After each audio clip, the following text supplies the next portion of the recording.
Hey guys, got a quick video today before it gets too hot to work in here. I picked up the slab the other day, and so this is the side that I want to be the top of what I'm making. I haven't quite decided, probably a bench potentially, or maybe a little cabinet, we'll see.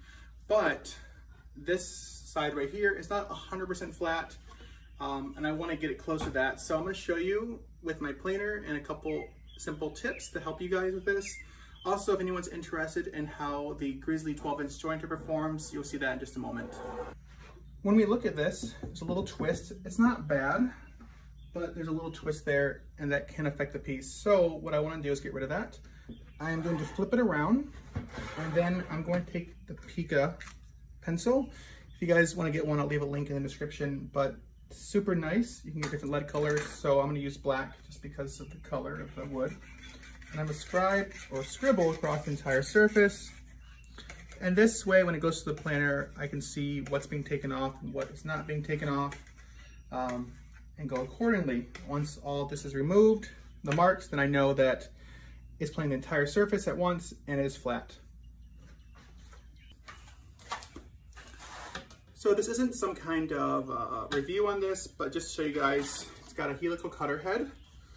And the fence, just so you guys know, when I got it, it was a little out of shape. They're giving me a new one, which is great. But overall, I've enjoyed it for the most part. That being said, I am pushing it to its limits with this 12-inch whiteboard, or just a little under. But let's get to planing, and you guys will see how this works.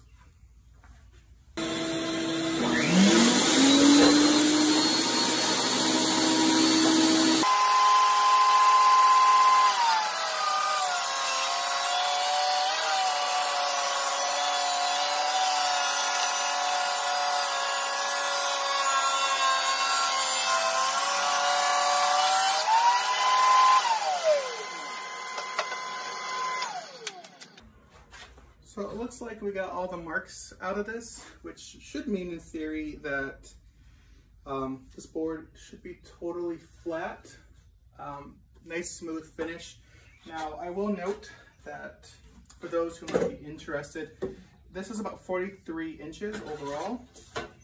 And so this board, I would say, is almost double the length. So it's not too bad to handle, and this board, I think is right around 3-ish feet. So you could probably do up to around 4-ish or so before you start needing some support. So sorry if I was out the camera there for a moment, but let's head back to the bench and see how it looks.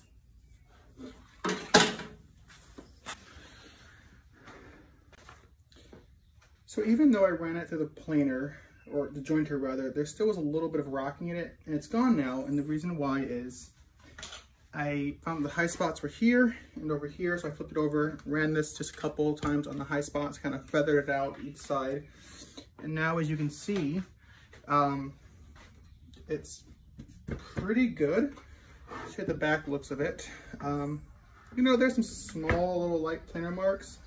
I'll smooth these out real quick, but overall, I mean, it's looking good and it's stable. So if you don't have one of these, highly recommend getting it. Again, it's just gonna knock down those high spots real quick.